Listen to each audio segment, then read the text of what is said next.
Жана ошондой эле дагы бир балдарды кайтарууда, тарбиялоодо проблемалардын бири бул ата эне тараптан. Балдарда ката болот да. Туура эмес иштерди кылат, бейбаштык кылат. Ошону кайтарууда баягы эле бир эле реакция боло берсе, бул акыры барып эмнеге алып барат?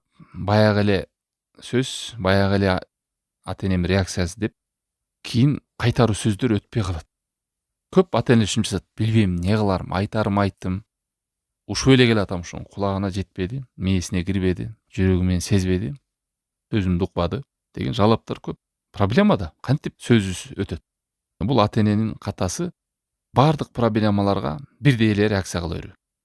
Бүт проблемалар бирдей эле даражада мамиле кылуу. Чоңуна деле кыйкыра берет, кичинекейине деле кыйкырат, ортогусу деле кыйкырат. Реакциясы бир да. Ушул туура эмес ушул мамиле. Ошол проблеманы ата эне билиш керек. Кантип билиш керек? Чоң проблема бар, орто проблема бар, анан кичинекейи бар. Чоңун дагы, ортосун дагы, кичинекейин балдар билиш керек. Ушунун бардыгын бир эле жол менен дарылайм дебеш керек да. Тамеки чегип келген баласы менен кийимин кир кылып келген бала тең реакция болобу? Тамеки чегип кирип келди баласы. Дагы бир баласы кийимин кир кылып мектептен кайтып келди. Кайсысы күчтүү? Тамеки чеккендики күчтүү да. Мисалы, кичинекей ката, чоң ката, орто ката.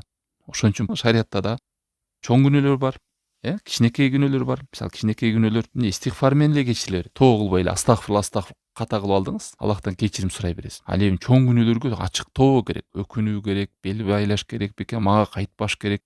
Бирөөнү зулум кылсаң андан барып кечирим сураш керек, акысы болсо кайтарыш керек. Ал чоң күнөөнүн өзүнүн шарттары бар.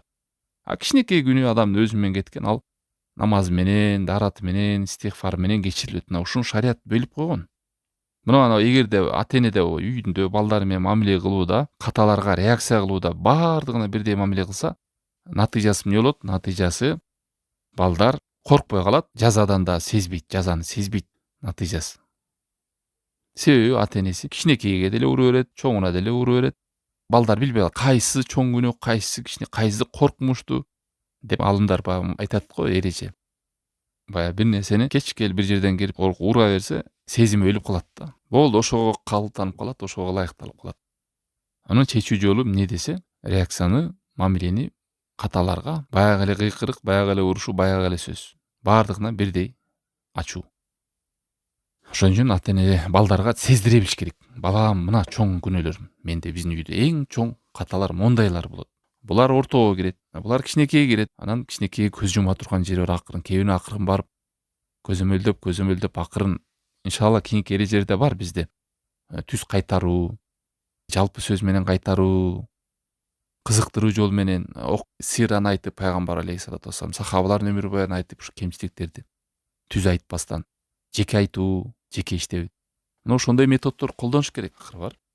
Анан ката көрүнсө эле баса калып, агасын, инисин, эжеси, сиңдисин деле, тууганын көзүнчө деле, чоң апасы, чоң атасы деле отурат, тайне тайтасы деле келип калса, бир тууганын көзүнчө деле баягы урушуп, кагып, силкип айта берсе, натыйжасы эч сезбейт. Болду, баягы эле акыры Аллах сактасын, алжыган ата нервный апанын сөздөрү деп коет, болду. Ошого ата эне өзү себепкер болот, Аллах сактасын. Мына ушундай жазгандар көп, мындай балдарыбызда сезбейт деп.